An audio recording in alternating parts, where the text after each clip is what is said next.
walked into the bright light. Slowly my eyes adjusted to the brightness, but I could already feel a warm breeze on my face and hear a trickling from a nearby stream. Everything slowly came into focus. The most beautiful valley spanned out in front of me. It was made of hills of green, sprinkled with every color imaginable, where the most beautiful flowers peppered the landscape. I walked toward the clearing and saw a crystal blue pond. I dipped my cupped hands into the water and drank. It soothed my chapped lips and parched throat. It was amazingly sweet, and there was an odd sensation when I swallowed the water. It was like a shock from a tiny bit of electricity, but without any pain, only satisfaction. I then caught the scent of something new and intoxicating. On the far side of the pond was a gathering of trees. I instantly knew that among these, there was one that is the source of that unceasing smell. I knew there was no other like it. Its leaf, its flower, and its bark would never wither, and its red fruit would be so beautiful and delicious. As I approached the border of the foliage, that's when I saw them. A man and woman. I froze. The couple was walking hand in hand. I think they're naked. I made my way closer, making sure to stay hidden behind the bush. I don't know why I was hiding from view, why I would be afraid of a couple of naked people. Yep, they were definitely naked. I looked around and realized that my tree was at the center of the grove that held this paradise. But next to my tree was another tree.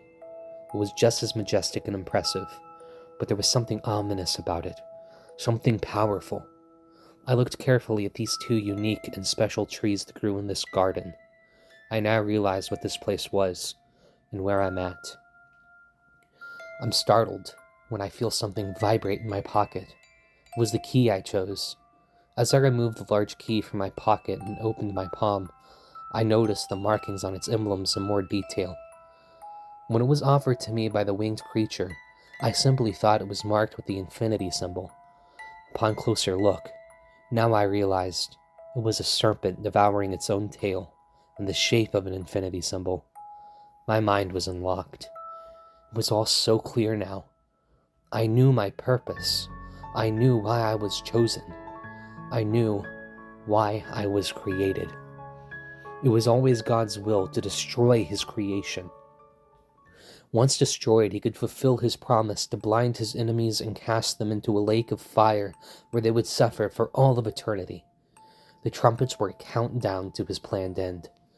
Those branded the enemy had spent their immortality trying to find a way to prevent it from happening. But how do you outsmart an omniscient and omnipresent being?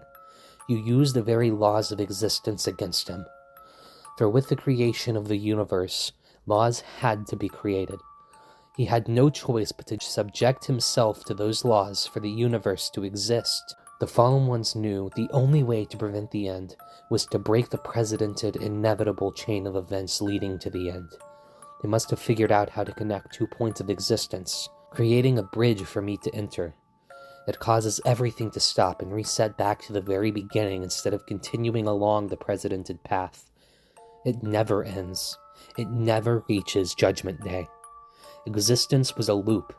We are destined to keep reaching it over and over and over again to escape damnation. It was infinity, like the serpent devouring its tail. The serpent was thought to be Lucifer, God's adversary, but Lucifer was not a thing or an entity with thought or consciousness.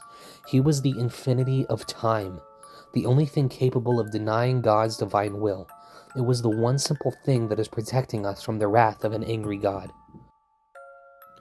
I felt its familiar presence immediately. I don't turn around. But even if I did, I knew it would not harm me. It stood behind me for a while, quietly admiring its work. It gently placed a large and cold object in my hands before the fallen angel spoke the words that would be my final instructions. I looked down at the key, mesmerized by the shape of the serpent. It was so old and worn. The jewel that made up the serpent's eye twinkled in contrast to the bright red piece of fruit held in my other hand. I now understood. I had one more thing to do. I wondered, how many times have I done this? How many times have I crossed the bridge and stood at this very spot? How many? Man was created in the image of God, but I am not of the image. I am the serpent. I am Nephilim. The breath of a faint whisper, now sweet and warm, was spoken into my ear. Just 5 simple words. Make them meet, little one.